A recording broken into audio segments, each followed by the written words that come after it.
It's time to go beyond the headlines, cause I don't put in overtime just so I can headline, okay. Now it's Fox Sports, I'm live with Renee. Going hard every day, sports rapping every play. Different segments for your favorites, coming at you daily. With positive vibes, yeah, we some game changers. Basketball, football, soccer, with different interviews, you never know who may pop up. Listen, only on Beyond the Headlines, this is Beyond the Headlines. Only on Beyond the Headlines, this is Beyond the Headlines. Only on Beyond the Headlines, this is Beyond the Headlines with Renee Washington. The MLS playoff brackets are all set and ready to kick off this upcoming weekend with round one. So joining us to get into his predictions for the playoffs and much more, it's broadcaster David Goss, who covers the MLS, USL, New York sports in general, and host of Extra Time Radio. David, welcome to the show. Thanks so much for having me.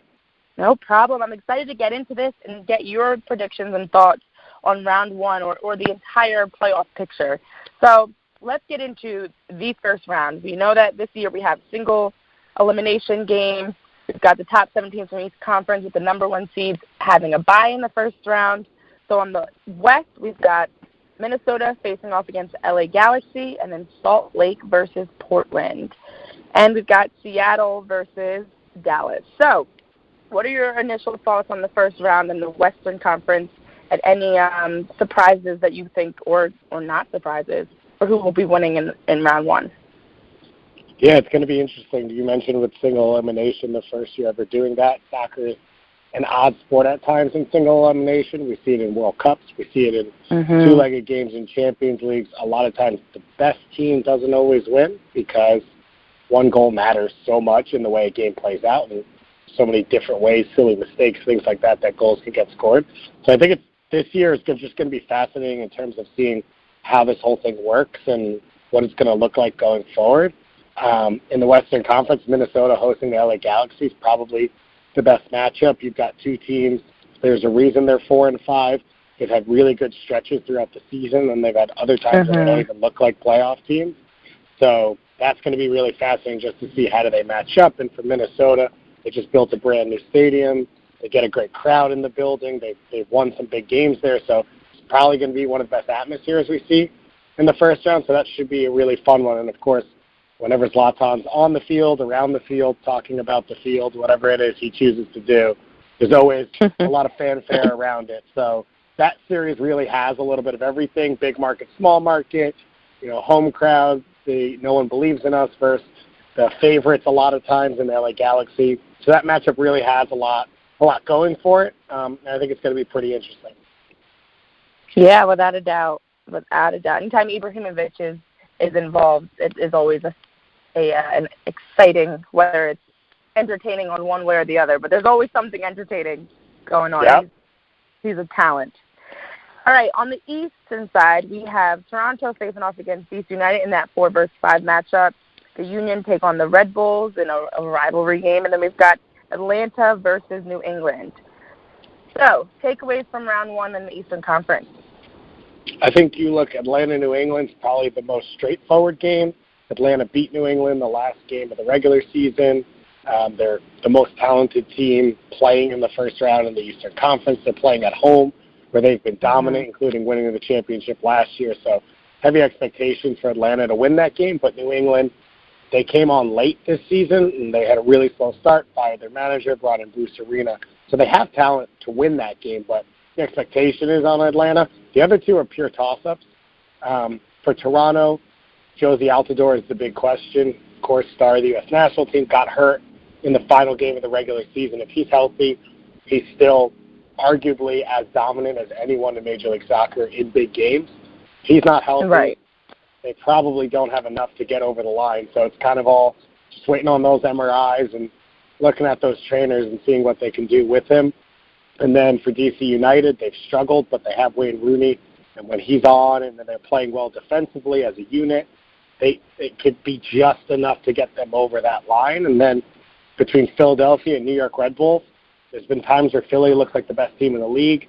New York over the last 4 or 5 years has maybe been the best team in Major League Soccer, but they just don't know how to win in the playoffs.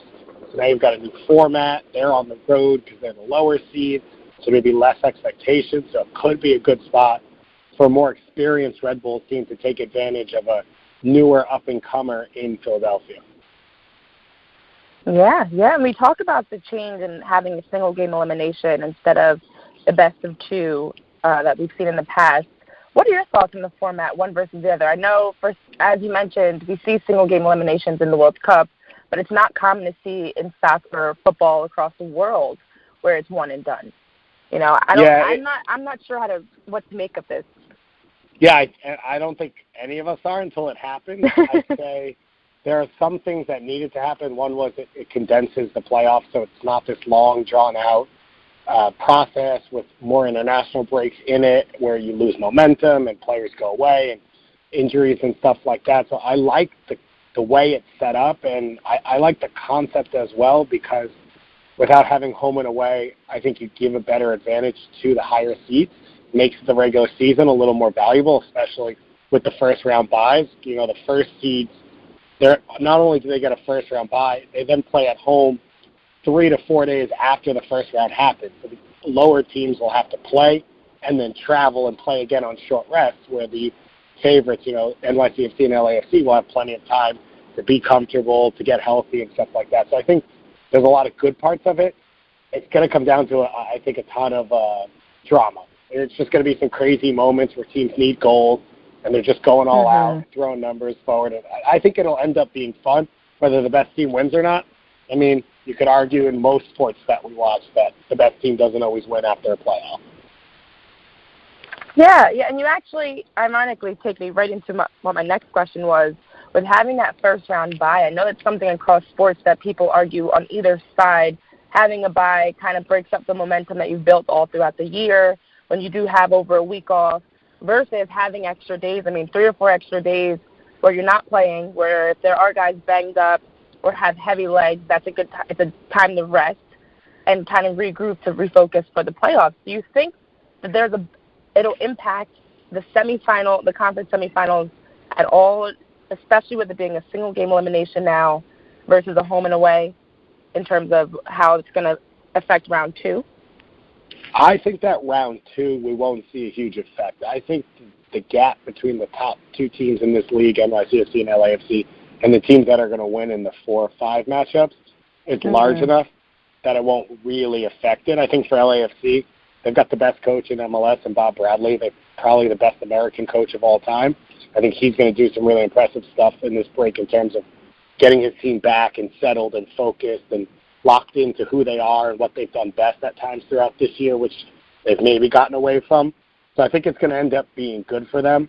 And I don't expect to see it be a problem there. Maybe you get to the conference finals and you don't have as much momentum as you'd like, but you know, at that point, it's a semifinal of a league. You know, it's a Final Four. Like at that point, you know what you have to play for. If you can't get up at that point, then there's no point being there. Yeah, you've got bigger problems, without a doubt. Yep. That's true. I mean, this is the playoffs. This is not, you know, just a random mid-season break. This is, you know, you're stepping on the field for a chance to win the MLS Cup, period. So if you can't get motivated enough for that, then we definitely have bigger problems.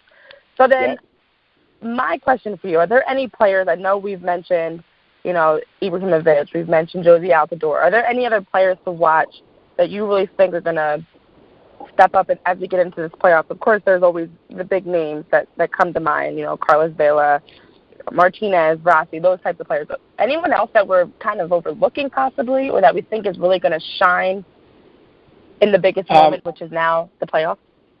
Yeah, I would say out west, when you look at the Seattle Sounders, they've been to 2 MLS Cups. They've won 1.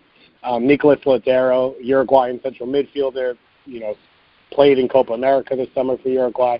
They're a big-time star. They struggle to score goals at times from team play, and it falls to individuals, and he is their best player. He makes everything go. He creates their opportunities. If he's in form, you know, it should be a pretty straightforward first round against Dallas.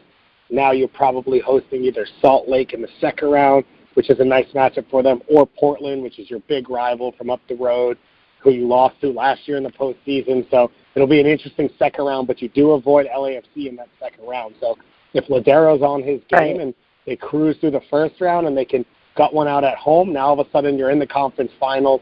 They oddly enough played LAFC twice and very early in the season, first 6-7 weeks. So they haven't seen them over the course of the year. Seattle's been banged up with injuries, but they finished second still because of the talent on their roster. So if he's locked in and he's rolling, they've got a shot to go all the way in the Western Conference. In the Eastern Conference, I mentioned Josie, and if he can get into his form. But for Philadelphia, they're a team that's interesting because they're a team that's better than the sum of their parts. They've got a lot of different players, but the name to know is Jamiro Montero, a Dutch central midfielder who came over this season, and he's the one player on that team who has that little bit of extra ability where he can create, when a defense is set, or he can get out of tight moments, and he's got the ability on the ball, off the ball. So if for Philadelphia, they're going to need all their pieces if they're going to try and make a playoff run, but he is the best player on that team. Very good points. Very good points. And something that it took me back to is how you talk about, and, for me, having played and coached soccer, I've lived it on both sides of the coin. The beauty and the beast of soccer is the fact that the best team does not always win. You can be on paper, the team that is expected to lose all odds against you, and you still win and move on. So as we're getting into the playoffs with this single-game elimination, you talk about the Red Bulls having a strong finish to their season, playing the best soccer, across the league, looking like one of the best teams. Any teams that are trending upwards as we get into the playoffs that might be able to pull off a run, an unexpected run? I mean, it's the playoffs. It's anybody's game at this point, but any teams that you're really keeping an eye on? Yeah, unfortunately, a lot of teams decide to go in the other direction, and they almost have their shots clinched and then play poorly down the stretch to go into the postseason. Because of the way the game's laid out and a lot of games being backloaded, it ended up being Atlanta it was a question mark if they'd be in the top three, and then all of a sudden they solidified themselves as second in the East, and they've put up a good record the last few weeks. Joseph Martinez got hurt, and they lost badly at NYCFC, who's the number one seed. Otherwise, they've pretty much knocked off everyone else in their path over the last 2 months. They're the type of team where, they get an easy game against New England, they get rolling, they get confident. Maybe P.T. Martinez, who was their big signing in the offseason, who struggled, if he can score a goal or two and get confident, they're the type of team where you could see them get that momentum and move forward. In the Eastern Conference, in the Western Conference, it's Minnesota. No one expects anything from them. They went from second to sixth back to fourth over the course of the last 2 weeks because of how close everyone was, but they locked in a home game. They believe they can beat the LA Galaxy. They've already beaten LAFC, surprisingly enough, in the regular season. So they are a team where if they get that belief and you get one home game and then you get rolling going forward, they could look at a situation where maybe they're even hosting a conference final for the first time in their new stadium. Yeah, they could be, not a Cinderella team, they're number 4, but, could be a team that's unexpected that makes a run. So then I've been building towards it, but I have to put you on the spot. Your predictions with the MLS Cup just a few weeks away, who do you have as the final 2 teams, and then who do you have as winning it all in the MLS Cup final? So for final, I'll start with this. I'll go chalk on the winner. I'm going to say LAFC. They're the best team in MLS history. They can hurt you in a lot of ways. There's one big factor with them, which is their starting center forward. It's not with the team right now. He's checked into rehab, and it's personal issues on the side, but they traded their backup center forward earlier this season, so it means they've kind of got to play with pieces a little bit there, which is a bit awkward for them, but I still think they're the best team in the league. I think they have the best back line. They can control midfield. They can beat you in different ways. They've got the best coach. So I'm going to pick LAFC to win the whole thing. It's really tough to say in the Eastern Conference. Every team that has positives, they've got so many flaws as well, and there's so many different ways this whole thing can match up. But I got to pick, I think, Atlanta United. And I don't know if it'll be pretty the way they get it done. I think it might be a lot of nail-biting, frustrating games, late goals in the first and second round at home just to get over the line. But they've done it before. They won the championship last year. They're going to get 65,000, 70,000 fans in that building. They got the most talent. So I think it's going to be LAFC over Atlanta United in MLS Cup. Interesting. 2 weeks in a row I've asked that question on the show, and 2 weeks in a row it has been LAFC over Atlanta United. So interesting. It's Very hard. It's hard to pick anyone else, but it's also hard to believe that the best teams will go through because of the way it's set up. Right. And wouldn't shock me if it's Seattle or even the New York Red Bulls who upset a few teams and get there. But, it's going to be fun. Yeah. Oh, I'm excited. It definitely is. That's the fun of it all. We can sit here and talk about who we think on paper should win, but at the end of the day, with a single game elimination, it's anyone's game at this point. So, David, Thank you so much for joining the show. Where can our listeners follow you on social media to keep up with all your soccer coverage and sports coverage in general? Yep, on Twitter, I am Empire Goss, spelled Gass. My last name. I host Extra Time Radio on MLS's official channel. Our new episode went up just a couple of minutes ago, previewing USA-Canada, NWSL playoffs, and the MLS playoffs. I broadcast for New York Red Bulls as well as USL and MLS, and do a bunch of college stuff over the course of the fall and winter with Seton Hall, NGIT, Big East, St. John's, whoever else. So, yeah, I'm around. I love it. Where does Empire come from? Is it because you're up in the Empire State? Yep, I am a New Yorker, born and bred. Okay. So had to go with something a little more original, and every once in a while someone tells me to change it. But building a brand, it takes a while. Yes. You're an Empire Goss. I like it. Yep. Well, thank you so much for joining the show. My sister graduated from NJIT, played soccer there, so I was intrigued when I saw that their school listed on your schools that you cover. But it's been a pleasure chatting with you about the MLS playoff predictions, and I've had a lot of fun talking with you about what you think is going to happen this upcoming postseason. So thank you. Yeah. Thanks so much for having me. We've got former NFL player Corey Proctor on the show this week. Corey, welcome to the show. Hey, thanks, Renee. Good to be here. No problem. Thank you for joining us on Beyond the Headlines with Renee Washington. I will not hold it against you that you played for the Cowboys. It was your career. A job is a job. But you also played for the Lions and the Dolphins in the NFL. Take us through the moment from when you were getting drafted and going through the whole process as a rookie transitioning into the league.